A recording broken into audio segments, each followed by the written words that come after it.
Ya Nabi salam alaika,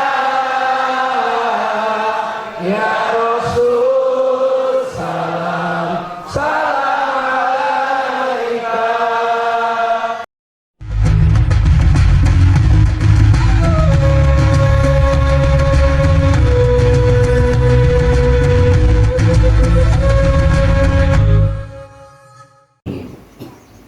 Hadirin jemaah sholat subuh yang dimuliakan dan dirahmati Allah.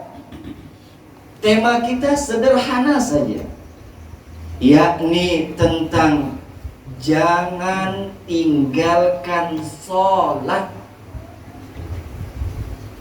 Siapa sih jemaah yang dirahmati Allah? Orang yang tidak pernah begitu lahir ke dunia ini tidak memiliki dosa. Siapa saya mau tahu ini? Begitu lahir belojor. Mana nek istilah wong Jawa. Lantaran nek istilah Jawa iki ya Pak ya. Eneng telu. Eneng ngandung, ngundang, ngendong. Ngandung, ngundang, ngendong. Iku wis kebiasaan nih. Tapi umumnya ngundang, ngandung, ngendong. Pilih arak sing ndi? Arak ngandung dhisik, baru ngundang, baru ngendong. Apa arak ngundang sik, ngandung, ngendong pilih? Ngundang dulu. Hah? Ngundang. Nah, nang kene masalahnya. Nang kene rusak. Ketika ada orang yang udah ngandung kok arah cepet-cepet ngundang.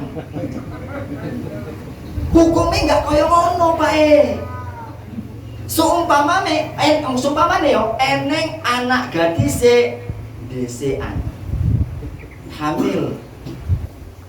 Ojo dikawin kise. Tunggu si anaknya lahir. Men jelas bapak Iki orang jelas bapak wis langsung dikawin ke. Ya kalau bapak itu, kalau orang tanggung. Baru wis lahir anaknya, baru dinikahke. Nah, nek arak dipestake selanjutnya bersama. Iki kadang masalah buat kita. Nah, itu kan dosa juga ya Pak ya. Dosa nggak itu? Nah, narkoba dosa nggak? Mencuri dosa nggak? Dosa. Ribah dosa nggak? Tapi ada satu dosa yang lebih dahsyat dari hal yang saya sebutkan tadi. Apa itu Ustaz? Dosa meninggalkan sholat. Hari ini kamu anak muda masih meninggalkan sholat, cemen lu.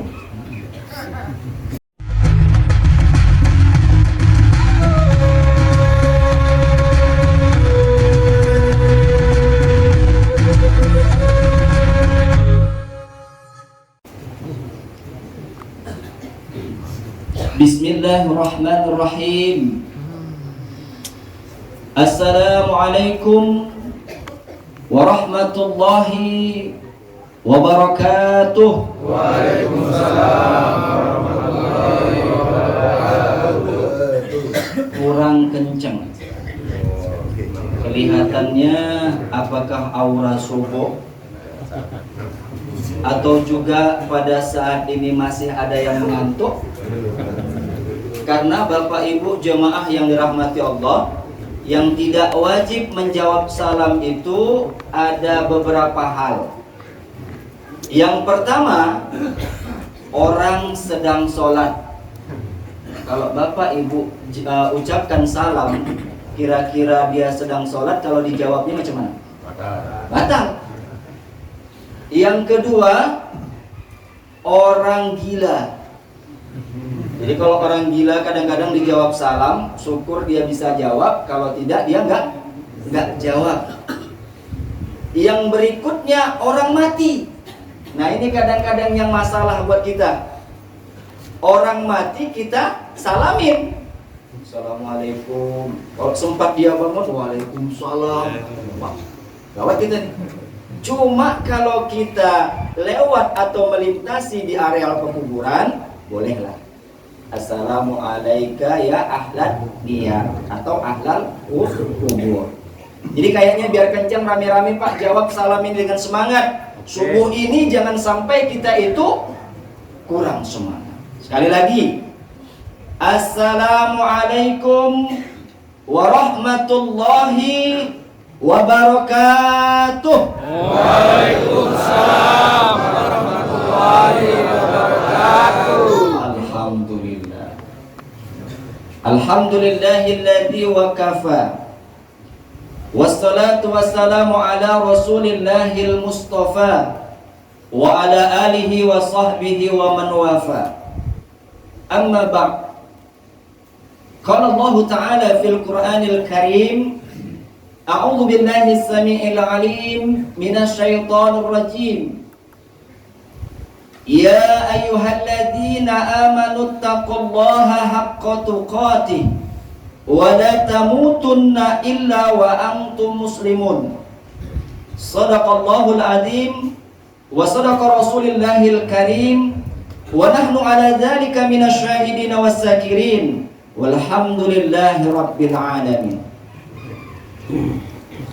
Al-muhtaram wal mukarram Ketua FKSMM Bapak Hendro SPDI yang hadir pada kesempatan ini bersama dengan kita.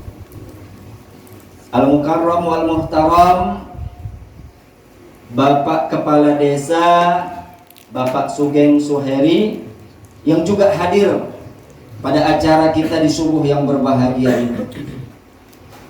Yang saya hormati tokoh masyarakat, alim ulama, asatiz, para guru yang juga hadir dalam kesempatan subuh ini, serta yang saya sayangi, bapak-bapak, ibu-ibu, saudara-saudara yang insya Allah semuanya ahli jannah. Amin. Akan masuk surga. Amin. Harapan saya yang terbesar cuma satu. Sekiranya kita pernah berkumpul bareng di sini, sama-sama kita di sini, di antara kita masuklah ke dalam surga. Dan Bapak Ibu sekalian tidak melihat saya di sana, tolong sampaikan sama Allah, ya Allah, kami dulu pernah sama di sana ya Allah, pada acara FKSMM di Kelurahan Mencirim. Ustadz itu dulu yang nyampaikan tausiah, kok nggak ada sama kami ya Allah? Ya Allah, kirim salam ya Allah. Kan gitu ya Pak ya. Mudah-mudahan kita sama-sama ya berkumpul sama-sama di surga. Amin ya rabbal alamin. Pertama, bersyukur kita kepada Allah. Banyak orang yang tidak pernah bersyukur. Bahkan orang-orang sekarang ini menganggap ketika dia mendapatkan sebuah nikmat, nikmat itu berbentuk materi saja. Kalau rumahnya mewah, mobilnya mewah, hartanya di mana-mana, istrinya sampai lebih dari satu. Ada yang mau nih sekarang? Ada yang siap? Siap diomelin istri maksudnya? Siap. Kemudian dia menganggap itulah nikmat yang Allah berikan buat dia. Tapi nikmat terbesar dari Allah kalau kita ketahui adalah nikmat bisa istiqomah sholat berjamaah. Nikmat bisa menghadiri pengajian-pengajian. Nikmat bisa membaca Al-Quran. Nikmat bisa bersedekah. Itulah nikmat yang tak ternilai dari Allah. Ketika Allah kasih kita nikmat, bisa bernafas, maka kita rasakan di dalam diri kita, berapa banyak orang yang hari ini dipanggil oleh Allah gak bisa bernafas lagi. Inna sama'a wal absara, itu semuanya dimintai pertanggungjawaban Bapak. Kemudian jemaah yang dirahmati Allah, kalau kita bisa istiqomah terus menerus di sini, Allah janjikan akan tambah nikmat. La in syakartum la azidannakum wa la in kafartum inna adzabi lasyadid. Kalau kau bersyukur, kata Allah, ku tambah. Allah tidak minta macam-macam dari kita. Yang Allah minta itu bagaimana kita bisa mensyukuri sejauh apa nikmat yang telah Allah berikan kepada kita. Sekecil apapun dia, maka bersyukurlah Pak. Karena apa? Ajal datangnya tiba-tiba. Fa idza jaa ajaluhum la yastakhiruna sa'a lahum la yastaqdimun wa hum la yastaqdimun. Yang kedua, Bapak jemaah yang dirahmati Allah, bersolawat kita kepada baginda Rasulullah SAW. Siapa saja yang memperbanyak bacaan solawat ke atas baginda Rasulullah SAW, insya Allah syafaatnya nanti kelak akan datang kepada kita. Siapa yang gak mau nunggu-nunggu syafaat dari baginda Rasulullah?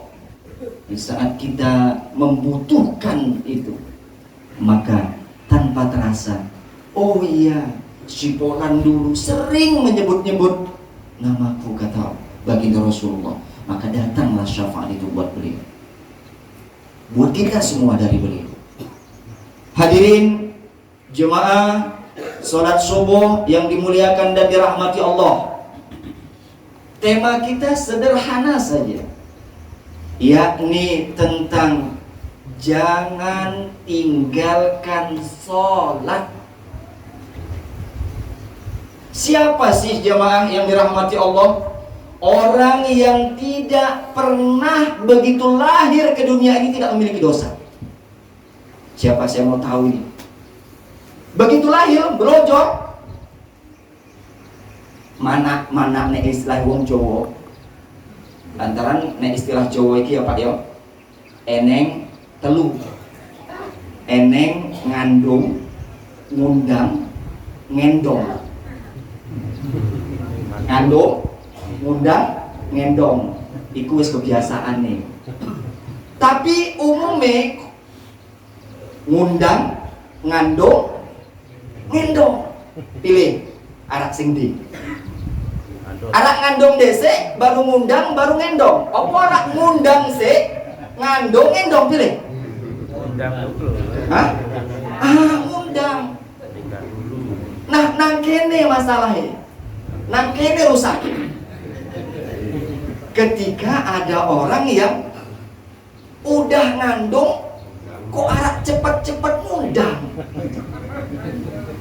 Hukumnya nggak kaya ngono Pak Sumpamane yo eneng anak gadise desean hamil, ojo dikawin kise, tunggu si anaknya lahir, men jelas bapak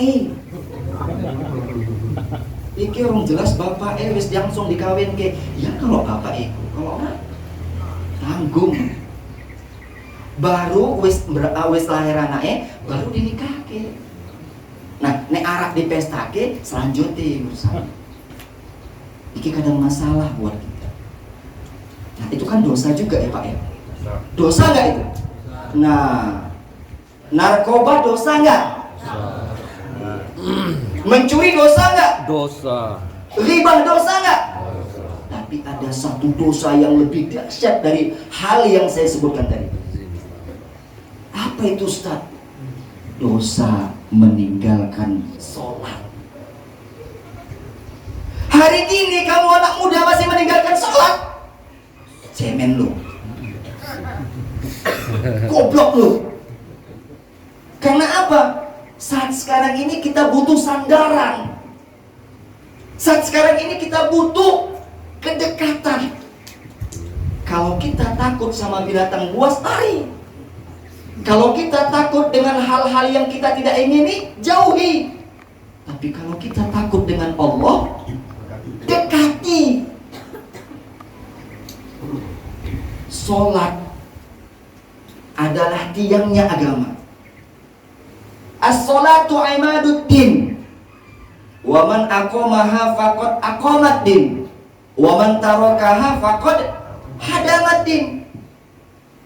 Jadi sholatnya itu tiangnya agama. Siapa yang ingin meninggikan agamanya, maka kerjakan sholat. Menegakkan agamanya, kerjakan sholat. Tapi kalau kita mau meruntuhkan agamanya, enggak, susah melihatnya. Ini kalau yang enggak sholat subuh ini, itulah peruntuh agama. Yang enggak mau sholat berjamaah, itulah peruntuh agama. Ustaz, kami bukan enggak mau sholat, Ustaz. Kenapa? Kadang-kadang kalau kami masuk udah musola lebih awal, takut diminta untuk azan, disuruh azan. Azan pun takut dia coba. Kadang parah ini. Kadang-kadang mau azan, orang tua yang udah uzur disuruh azan, coba lah bayangkan. Anak muda, ente nggak mikir apa? Kalau ente nikah, kemudian lahir anak ente, kira-kira ente nggak ngazanin apa? Kapan ente mulai mau belajar azan? Mikir dong. Emang kalau anak istri ente lahir, ente kasih ke orang tua anak, tolong bang azanin. Ada cerita. Ini anak muda memang betul-betul memang nggak tahu, nggak ngerti. Mungkin karena orang tuanya yang nggak mengajarin basic agama buat dia. Sekolah aja SD nggak tamat. Begitu dia nggak merit, kemudian lahiranlah istrinya. Udah masa kita ceritain sampai 9 bulan 10 hari dia ngandung, kepanjangan nanti. Begitu pada saat udah mau melahirkan, apa Pak? Kata sang mertua kepada menantunya, Din, iya Pak. Ini kamu udah tahu kan? Apa itu Pak? Binimu kan mau melahirkan, jadi Pak, saya ngapain? Ya udah saya bantu Pak. Goblok. Kamu ajarin dong tuh anak. Bingung dia. Jam berapa Pak? Udah lahiran belum? Bentar lagi Pak. Kata si Udin tadi, udah saya tanya sama bidannya, kira-kira 1 jam lagi. Jadi persiapan nanti uduk, ganti baju. Iya Pak, pergi aja cepat. Rupanya dia nggak buru-buru ngambil uduk, tapi pergi nanya sama mertua perempuannya, Bu, ada nggak buku tuntunan sholat lengkap? Pas kebetulan ada, dipinjamin sama mertua perempuannya. Hari itu juga dia baca. Tahu apa yang terjadi Pak? Begitu, udah dengar suara bayinya lahir. Mertua panggil, Den, iya Pak. Udah siap, udah. Nanti uduk, udah siap, udah. Makanan nih, mana bidannya? Nih kasih sama bapaknya. Bapaknya mau ngajanin. Oh siap Pak, dibungkus siap, udah kasih sama. Tahu apa yang terjadi? Begitu Udin pegang anaknya, gendong anaknya, dan dia mulai mengazankan dengan suaranya yang lembut, yang khas Pak. Allahu Akbar, Allahu Akbar. Kata sang mertua tadi, gak salah pilih aku nengok si Udin. Biasanya kan begitu ya. Tapi Udin tak pernah belajar. Dia gak sebut Allahu Akbar, melainkan Allahu Akbar 2 kali.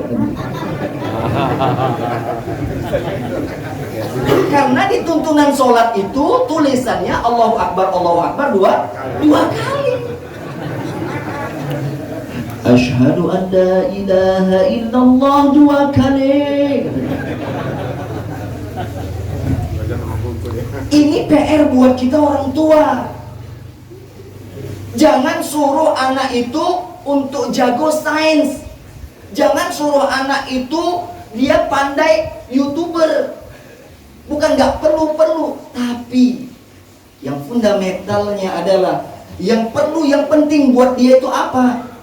Supaya dia paham agamanya, supaya dia dekat dengan Allah, ada interaksi kedekatan dia sama Allah. Apa yang kita harapkan? Dia bisa mendoakan kita. Paham Bapak jemaah? Paham. Itu. Kira-kira Pak Kades punya anak nanti kepingin dia jago sains, atau kira-kira dia dekat dengan Allah? Dekat sama Allah. Duit banyak, tapi apa yang terjadi? Begitu orang tuanya mati, nah ibumu sudah berpulang ke rahmatullah. Aduh Pak, saya nggak bisa Pak, saya lagi sibuk nih, baru aja saya diterima kerja. Anak pertama. Anak kedua, nah ibumu sudah dipanggil oleh Allah. Aduh Pak, saya lagi sibuk nih Pak, ini mau ujian nggak bisa. Anak yang ketiga berikutnya, sampai akhirnya dikuburkan bapaknya yang menghadap istrinya. Ini yang kita mau harapkan. Na'udzubillah min zalim. Apalagi anak yang suka meninggalkan sholat. Jangan sepele loh. Ingat loh, amalan yang paling pertama dihisab itu sholat. Kalau sholatmu nggak beres, bagaimana amalan-amalanmu yang kamu kerjakan, walaupun itu amalan jariah? Sholatmu, jika bagus sholatmu, maka amalan-amalan itu diiringi dengan sholatmu. Ustaz, tapi saya suka kali belum bisa ninggalkan narkoba ini. Tetap sholat. Ustaz, saya masih mau berzina. Sholat tetap. Goblok Ustaz nih. Awak masih berzina pun suruh sholat. Ustaz, saya masih ribah kata mak-mak. Gak bisa Ustaz, kalau gak kumpul sama mak-mak, gak nyeritain tetangga sebelah atau tetangga depan, gak bisa Ustaz. Sholat Bu, sholat mak. Ustaz, saya masih suka mencuri. Sholat. Justru sholat itu yang mampu menghentikan semua perbuatan itu. Jangan dengar rayuan iblis. Buat apa kamu sholat belum bersih? Sholat juga masih mau mencuri. Sholat juga tapi masih ngibahi orang. Sholat juga tapi masih mau narkoba. Sholat juga tapi masih mau berzina. Itu bisikan setan, tinggalkan. Ingat enggak? Allah katakan inna sholata tanha anil fahsya iwal munkar. Sholat itu mampu mencegah perbuatan keji dan mungkar. Dulu zaman sahabat bapak jamaah yang dirahmati Allah, ada seorang anak muda. Anak muda ini dengar Rasul itu siar agama. Ternyata tertarik, dia jumpai Muhammad. Wahai Muhammad, aku tertarik dengan ajaranmu ini. Tapi terus terang, aku mau masuk, tapi satu hal permintaan yang aku ingin ajukan. Kata Rasulullah, apa itu? Aku suka berbuat dosa. Gemar aku, doyan aku berbuat dosa ini.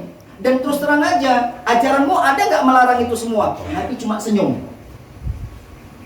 Kata Nabi, kamu mau masuk ajaranku? Tapi tunggu dulu, ada nggak syarat-syaratnya? Ada. Cuma kau dibaiat, kau disuruh mengucap 2 kalimat syahadat. Cuma itu, iya. Tapi macam mana dengan hal aku yang suka berbuat dosa? Nabi senyum, sabar. Mau nggak kamu sekarang ku baiat? Mau nggak kamu sekarang ku syahadatkan? Kata orang ini tadi, cuma itu syaratnya. Iya, mau disyahadatkan. Asyhadu an la ilaha illallah wa asyhadu anna Muhammadar Rasulullah. Masuk Islam. Selanjutnya bagaimana? Saya masih suka doyan berbuat dosa. Kata Nabi, gak apa-apa. Gak apa-apa. Cuma mau nggak kamu mengikuti saran saya? Apa itu?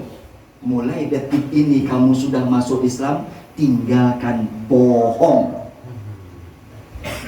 Ini sama istri aja masih bohong, apalagi sama Allah.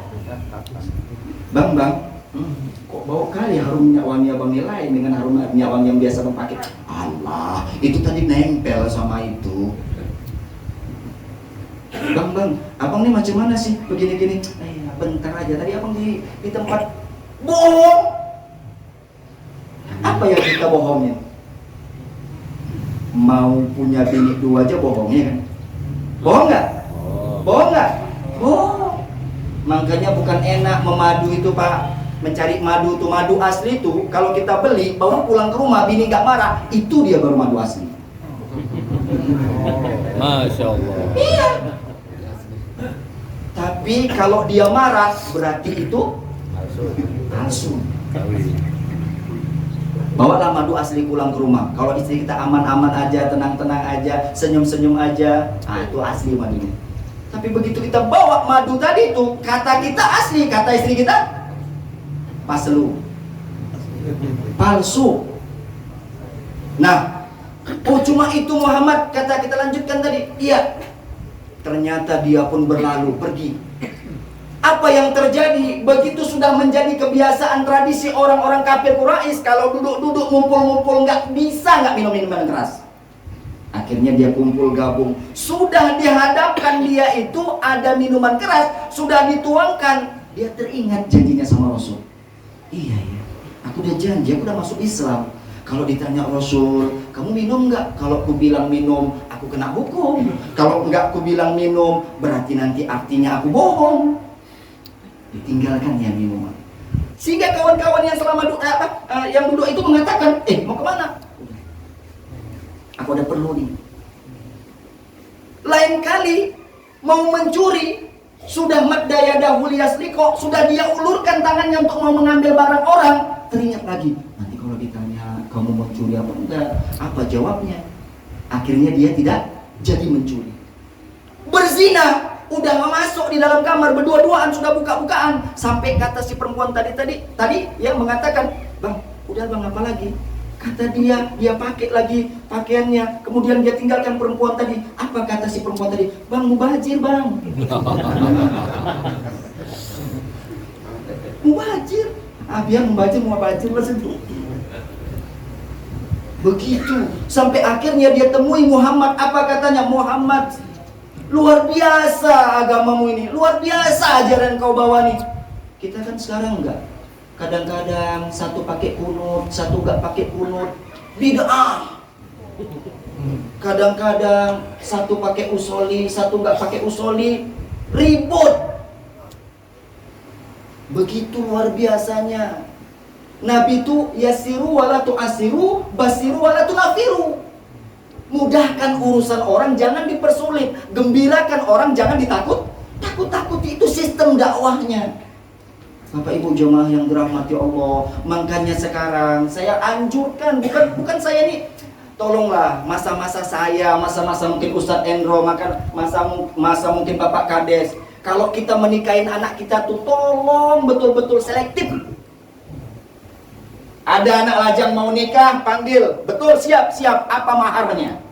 Seperangkat alat sholat nggak laku. Bukan nggak berat itu Pak. Hei Mulyadi, iya Pak. Siap kamu menikah? Siap. Apa maharnya? Seperangkat alat sholat. Baik. Mulyadi, dinikahkan sama wali. Iya Pak. Saya nikahkan atas kamu putriku yang bernama Evi Yunita Rahman dengan mahar seperangkat alat sholat dibayar tunai. Apa yang terjadi? Gemetar as, goncang as. Kenapa? Sejak saat itu dosa istri yang dilakukannya pindah kepada kita, menjadi beban buat kita. Bergibah dia sampai sama kita dosanya. Mencuri dia, mutil dia sampai kepada kita. Berbuat hal yang gak baik semuanya sampai. Makanya begitu menikah, seperangkat alat sholat sebagai maharnya. Kemana-mana yang dia bawa bukan seperangkat alat sholat, melainkan seperangkat alat make up. Ternyata seperangkat alat sholat ini berat. Rubah loh Pak, rubah supaya jangan jadi tanggung jawab anak kita nanti. Mendingan macam mana? Dirubah. Apa maharnya? Mulyadi, saya Pak, saya nikahkan atas kamu putri saya yang bernama Evi Yunita Rahman dengan mahar seperangkat alat-alat berat dibayar tunai. Jelas beratnya. Beko, eskapator, ini seperangkat alat sholat. Saya bukan tidak boleh. Lebih bagus kata Nabi ada maharnya cincin besi, tapi nggak jadi beban buat kita. Al-Quran, waduh, istri kita jarang baca Quran, baca Quran sering. Nengok medsos sering. Ini kan jadi masalah buat kita Bapak. Apalagi syaratnya bisa baca Quran baik-baik. Itu lebih mantap. Hafizah. Kamu mau menikah dengan anak saya? Mau. Apa maharnya? Surah Ar-Rahman Pak. Mantap. Jangan kayak di kampung. Mau nikahin anaknya, modal nekat karena gak punya apa-apa lagi, sok tahu baca Quran. Dites sama mertuanya, siap. Dun, iya Pak, kamu bisa kan baca Quran sebagai mahar untuk putri saya? Bisa. Ayo kamu saya tes dulu sebelum kamu saya nikahkan. A'udzubillahiminasyaitonirrajim, kata si Midun tadi. Midun ini nggak salah pilih. Bismillahirrahmanirrahim. Waduh, sejuknya. Ini kebetulan di musola pula masih ada juga pintunya yang masih berbentuk kayu, kan ada pintu kayu yang bagus itu. Dia bingung tengok-tengok mana yang cocok jadi ayat. Rupanya goblok, gak akan dibaca Quran. Kalau dibaca kulhu nanti masalah. Oh cuma tahu kulhu. Karena dia tengok, oh ada paku rupanya di senta itu, di dinding itu. Ini bisa jadi ayat paku nih katanya. Udah dia baca.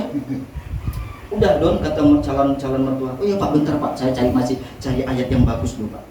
Buka. Bismillahirrahmanirrahim.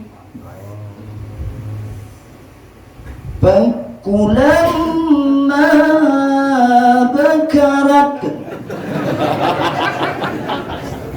Ayatnya rupanya bakulamma bakarat. Rupanya mertuanya goblok juga.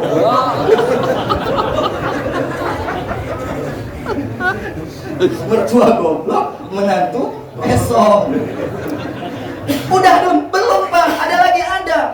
Aku lama bekarat, apa lagi ayatnya? Oh ada.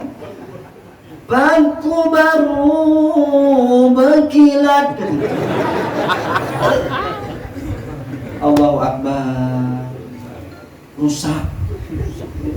Jadi Pak tolong yang betul-betul aja.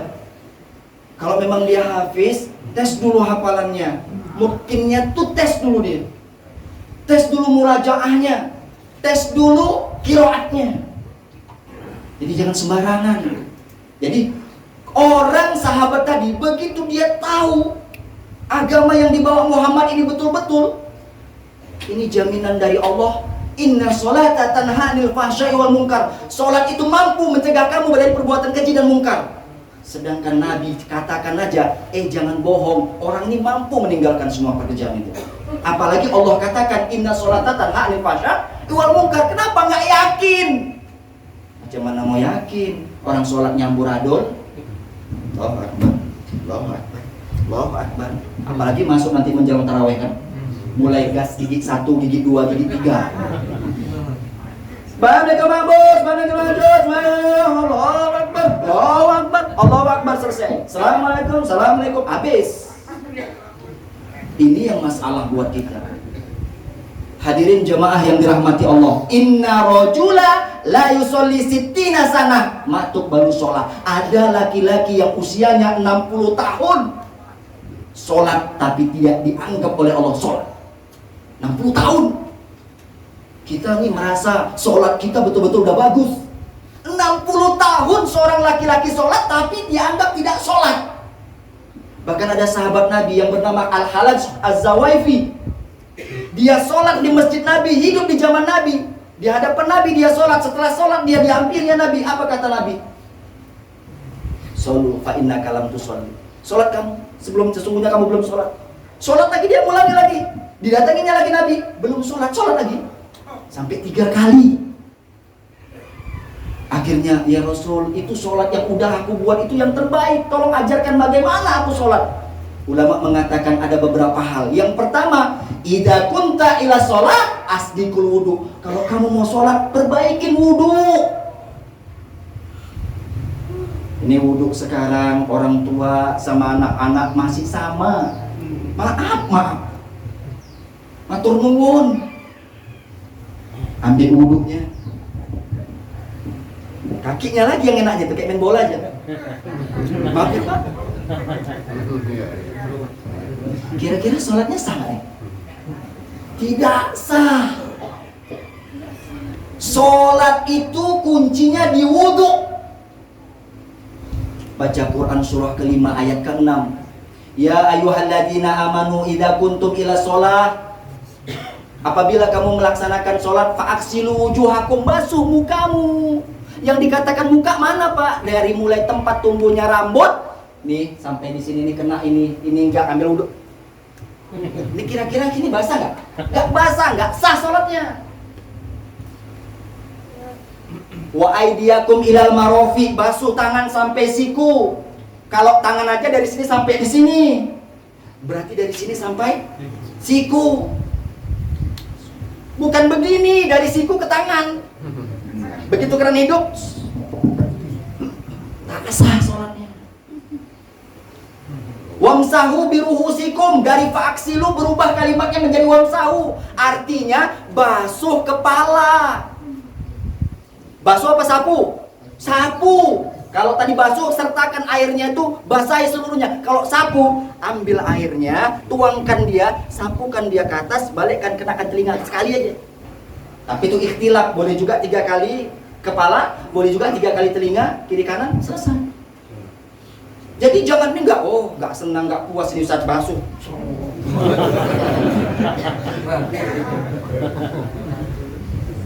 Terakhir, wa arjulukum ilal ka'bain, basuh kaki sampai mata kaki. Artinya kenakan di sininya Pak, silang-silang dia. Baru sampai mata kakinya juga sertakan. Ini kadang-kadang kayak gini aja, aduh. Entah kena tembelek. Allahu Akbar. Ini masalah buat kita bersama, tolong. Kalau orang yang tadi macam mana, yang sholatnya 60 tahun tidak diterima oleh Allah, karena apa dia? Mungkin karena sholatnya ara'aital ladzi yukadzibu biddin fadzalikal ladzi yad'ul yatim wa la yahuddu ala ta'amil miskin fawailul lil musallin. Celaka nih orang sholat. Biasanya kalau di masjid musola tuh yang rajin ke masjid tuh orang-orang yang bau kencur. Bau kencur apa bau tanah? Bukan saya yang bilang, Pak Kades. Marahin ya. Oh baik. Bau tanah. Anak muda kemana? Aduh Ustaz, kadang-kadang imamnya galak. Kita bawa anak direpetin. Anak itulah justru yang mengganti generasinya. Biar dia bareng-bareng kumpul di masjid. Kayak tadi malam saya datang sendiri, pukul-pukulan, tumbuk-tumbukan segala macam, biar senyum kita. Kita mau mana? Masjid ramai atau masjid sepi? Ini yang kita harapkan. Bapak Ibu jemaah yang dirahmati Allah, fawailul lil musallin alladzina hum an sholatihim sahun, yang dia tuh lalai. Allahu Akbar sampai la ilaha illallah masih juga nonton. Oh, Valentino Rossi. Main bola. Ada lagi orang tua sekarang pun udah gila gadget. Game online. Tunggu. Allah perintahkan dia pula tunggu. Sampai nanti sudah komat, baru dia tergesa-gesa, tergopoh-gopoh. Itulah dia. Celakalah orang-orang yang sholat, orang yang lalai dalam sholatnya. Hadirin jemaah yang dirahmati Allah, mau dibawa kemana hubungan kita ini? Udahlah hubungan suami istri kita buar, udahlah hubungan kita dengan keluarga buar, hubungan sama Allah lebih parah. Kalau kita hablum minallahnya bagus, maka hablum minannasnya pun bagus harusnya. Jangan hablum minallah saja bagus, tapi hablum minannasnya nggak bagus, itu salah juga, pincang. Rajin sholat, tapi sama tetangga, berarti ada apa dengan sholatnya? Ada yang salah dengan sholatnya. Ada yang salah dengan takbiratul ihramnya. Ada yang salah dengan sujudnya. Ada yang salah dengan tahiyat akhirnya. Itu dia. Berarti ada yang salah. Kalau kita betul-betul mau dengan sholat yang sungguh-sungguhnya, maka inna sholata tanha 'anil fahsya wal munkar. Ada cerita Pak. Ada seorang tukang bangunan dengan seorang pemborong bangunan. Sang tukang ini udah lama bekerja sama sang pemborong. Ternyata puluhan tahun sampai akhirnya dia sudah tua, dia datangin sang pemborong. Ada apa ini Pak? Kata sang pemborong. Izin, kira-kira saya boleh nggak pensiun dini? Oh, kenapa Pak? Saya udah tua. Saya mau kumpul sama anak, sama istri, sama cucu. Wah, kalau gitu saya nggak bisa larang Pak, saya nggak bisa nahan Pak. Silakan. Kapan Pak? Secepatnya. Mau nggak Bapak meluluskan niat saya yang terakhir? Apa itu? Tolong buatkan rumah terakhir sebelum Bapak pensiun dari hadapan saya. Oh, siap. Karena merasa sudah skillnya, karena sudah kebiasaannya, maka kapan Pak? Secepatnya Pak. Ambil bahan-bahannya di gudang. Siap. Di mana Pak arealnya? Di sana. Mulai dia rancang pondasi. Tapi lantaran kesenangannya tadi, lantaran hati dia yang senang tadi, dia pun mulai merancang pondasinya, dan dia pun mulai mengerjakan apa yang dipesan oleh sang pemborong tadi. Mulai dia buat. Tapi karena saking senangnya Bapak jemaah yang dirahmati Allah, dia pun membuat bangunan tadi dengan asal-asalan dan asal jadi. Siap bangunan tapi dalam bentuk yang tidak diinginkan. Akhirnya dia bawa kuncinya, dia hantarkan kepada sang pemborong. Assalamualaikum, waalaikumsalam. Pak, Pak, udah siap Pak, udah. Mana bangunannya itu Pak? Ini Pak, kuncinya. Saya udah saking senangnya ingin berkumpul dengan keluarganya. Apa kata sang pemborong? Pak, saya tidak bisa menahan Bapak. Saya tidak bisa memberikan Bapak hadiah yang banyak. Saya tidak ngerti lagi apa yang mau saya buat. Bapak udah kayak keluarga saya, udah kayak orang tua saya. Pak, sebagai hadiahnya Pak, kunci yang Bapak baru kasih sama saya, Bapak baru serahkan sama saya pulangkan lagi, saya kembalikan lagi ke Bapak. Itulah hadiah buat Bapak. Terkejutnya, Masya Allah. Kalau nggak tahu kunci tadi rumah yang dibuat untuk dia, tentu fondasi rumahnya dibangun dengan bentuk yang sebagus mungkin, sekokoh mungkin, secantik mungkin. Tapi dia terbang. Nasib sudah menjadi bubur, sudah kepalang tanggung, sudah kepalang basah. Akhirnya dia terima rumah yang dia buat asal-asalan dan asal jadi. Kalau Bapak sholat Allahu Akbar 5 waktu sehari semalam berjamaah, tapi kualitas sholatnya sama seperti sang tukang bangunan tadi, kira-kira dibangunkan oleh Allah sebagai hadiah rumah di masyarakat, rumah di surga, tapi rumahnya asal-asalan dan asal jadi. Rumah orang pakai genteng, rumah orang pakai multi roof, rumah orang catnya bagus, rumah orang keramiknya bagus, rumah kita atap rumbia. Pikir. Tapi Ustadz itu kan bohong, mana ada di surga itu? Ya, kalau mau tengok mati aja dulu. Dengan kualitas sholat yang sekarang ini, bagusin sholatnya, benahin sholatnya.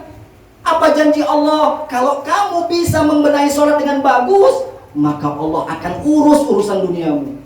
Letakkan Allah di hatimu, jangan di kaki dunia tadi. Maka kalau sudah Allah di hati, dunia akan ikut kemanapun kita pergi. Jabatan jangan merupakan itu sebagai sandaran, jangan buat sebagai sandaran, tapi jadikan Allah sebagai sandaran. Jabatan kemanapun kita diterima dan diangkat. Bapak Ibu jemaah yang dirahmati Allah, sholatlah. Jangan pernah menunda kebaikan walaupun sesaat. Mana tahu inilah sholat terakhir yang aku lakukan, Allahu Akbar. Siap sholat meninggal, Allah hitung itu jadi amalan terbaik. Alladzi khalaqal mauta wal hayata liyabluwakum ayyukum ahsanu amala. Kita mau bawa amal terbaik. Bapak nggak punya anak, amal anak yang dilakukan itu dikerjakan itu amal terbaik buat kita. Idza qata ibnu Adam salas. Apabila anak Adam itu mati, 3 yang dia bawa. 4 apa 3 San? 3. Au ilmu yuntafa'u bih wa waladun soleh yad'u lahu. Kemudian shadaqatun jariyah. Ini bentar lagi puasa sebagai penutup. Puasa kita itu kita harus mau punya persiapan. Hari gini nggak punya persiapan untuk menyambut Ramadan, gimana jadinya kualitas Ramadan kita? Persiapannya ada 4. Yang pertama, banyak kali ini perlu nih buat kita bersama nih, tolong dipikirkan ini, persiapan iman. Kenapa orang berpuasa harus disiapkan imannya? Bagaimana kalau kita tidak mempersiapkan iman? Karena Allah panggil untuk berpuasa orang-orang yang beriman. Ya ayyuhalladzina amanu, wahai orang-orang yang beriman, kutiba alaikumusiyam. Mau sholat, orang beriman juga. Ya ayyuhalladzina amanu aqimis sholat. Dirikan sholat, kerjakan zakat. Makanya amal sholat itu selalu diiringi dengan orang sholat itu selalu diiringi dengan amal soleh. Wal as innal insana lafi khusr illal ladzina amanu wa amilus sholihat. Orang beriman itu selalu identik dengan mengerjakan amal soleh. Maka siapkan iman menyambut Ramadan. Kukuhkan iman kita, karena iman itu ada naik, ada turun. Jadi kondisikan keimanan kita, siap menyambut Ramadan ini. Imanku harus teguh. Jangan nanti panas sedikit kerja bangunan, aduh, buka air, soal diganti. Imannya berarti nggak kuat. Yang kedua, hati. Ala fi jasadil mudghah. Hati itu adalah rajanya dalam tubuh. Fa idza solahat jasadul kulluh. Wa idza fasadal jasadul kulluh. Kalau hatinya sudah didudukin, puasa kan bisa menahan hawa nafsu. Iya, berarti nahan lapar. Cukup doang itu aja. Begitu boncengan kita tuh, kita naik kereta, tengok ada aurat, astagfirullahaladzim. Tengok terus. Begitu ada orang yang nyalip, kurang ajar, setan gue ya. Itu hilang amalan. Dudukkan mulutnya, makanya hatinya itu. Kalau hatinya memang sudah bersih, apapun yang keluar dari mulutnya pasti ikut bersih. Nabi Isa alaihissalam jalan sama muridnya, melewatin sebuah sungai. Apa kata muridnya? Dia melihat sebuah bangkai binatang. Kata muridnya, wahai ya Nabi Isa, ya Rasulullah, tengok itu, ada binatang itu. Bau kali binatang ini, aromanya gak sedap. Nabi Isa tenang, diam. Kata Nabi Isa, putih dan cantiknya bangkai ini. Jadi itu yang keluar dari hati orang yang bersih. Enggak sumpah serapah, enggak mencaci, enggak memaki. Apapun prinsipnya itu, tolong keluarkan dari mulut ini hal yang baik-baik. Teko yang dikeluarkan tergantung isinya. Kalau isinya air putih, ketika dituangkan keluarlah air putih. Kalau kopi isinya nggak mungkin keluar air putih atau teh. Makanya hatinya dibersihkan. Yang ketiga, udah hati, persiapkan ilmu. Mana tahu ada yang membatalkan puasa begini. Murid saya tanya, Ustaz, ini saya kan berenang nih siang-siang, nggak ada pula kami bisa minta izin. Kami capek. Enggak, karena kami takut nanti pas berenang masuk terminum air. Oke lah, kami bisa menjaga, kami tutup mulut kami nggak minum air. Tapi di dalam, begitu kami berenang dalam kolam, kami kentut. Itu kan prinsipnya kalau dia rongganya kan terbuka dia. Keluar, masuk air, batal dong puasa. Atau masuk air ke kuping, batal puasa. Nah, ini nggak disertai ilmu. Yang membatalkan puasa itu memasukkan sesuatu dari mulut. Jadi merokok nggak memasukkan, batal nggak? Batal. Tapi lebih bagus nggak usah merokok. Tahu nggak, Bapak? Maaf. Allahu Akbar. Oh, udah buka.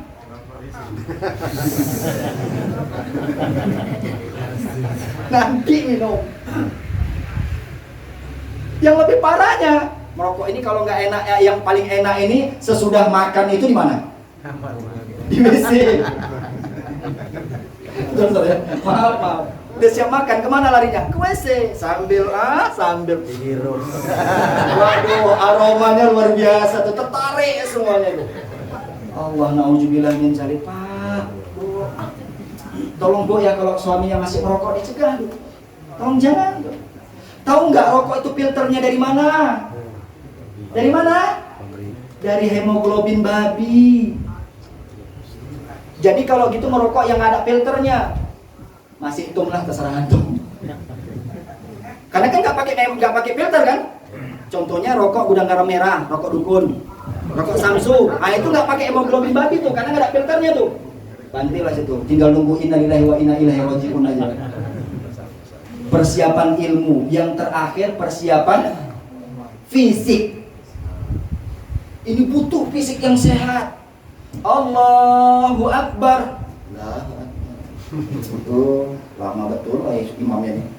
Apalagi kena surah yang panjang-panjang, habis Quran pula. Ar-Rahman 'allamal Quran. Aduh, mampus lagi. Otaknya cepat pulang aja. Sholat kalau udah kena 23 rakaat, hancur, dah pindah masjid, pindah musola. Ini masalah, persiapkan fisiknya. Kenapa? Fisik yang kuat itu butuh sedekah, butuh sholat taraweh, butuh baca Quran, butuh hal-hal yang amal-amal lainnya. Bapak Ibu jemaah yang dirahmati Allah, mari kita persiapkan. Mungkin tausiah ini bermanfaat buat kita bersama. Saya mohon maaf Pak Ustadz Endro selaku forum FKSMM yang sudah hadir, mana tahu banyak kekurangan, karena itulah ilmu yang mungkin saya miliki. Tidak bisa berpanjang kalam karena waktu yang terbatas. Kepada Bapak Kepala Desa, semoga panjangkan umurnya, tetap memimpin desa Kelurahan Mencirim ini, tetap semangat, dan semoga ini menjadi amal buat Bapak, dan Bapak bisa mempertanggungjawabkan amal itu. Kepada YouTuber, mudah-mudahan Bapak diberikan kesehatan juga, semoga bisa meliput acara terusnya dari FKSMM dengan sukses, dan dapat votingan dengan subscribe yang banyak, lonceng yang banyak. Semoga Bapak Endro tetap diberikan kesehatan, diberikan umur yang panjang, bisa memimpin forum ini ke lebih yang besarnya lagi. Dan bapak-bapak yang hadir, yang semua yang hadir ini, moga-moga diistiqomahkan sholat subuhnya secara berjamaah. Amin. Dan dimatikan dalam keadaan husnul khotimah. Dan doakan saya serta anak-anak saya menjadi ahlul jannah. Amin. Terima kasih atas segala perhatiannya. Mohon maaf atas segala kekurangannya. Sebelum kita akhiri, kita berdoa terlebih dahulu. Mudah-mudahan pertemuan kita ini mendapatkan keberkahan dari Allah Subhanahu wa taala. Saya akhiri dengan ucapan wa qad yurjari jarhis sayfi burun wala burun lima jarahal lisan.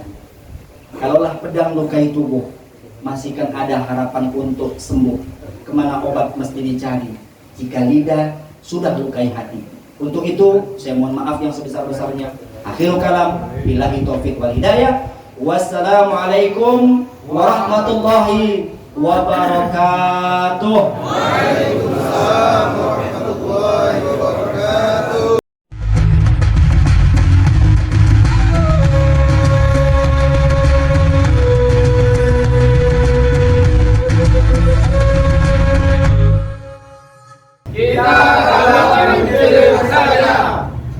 Lihat warna merah nih, tekan tombol subscribe.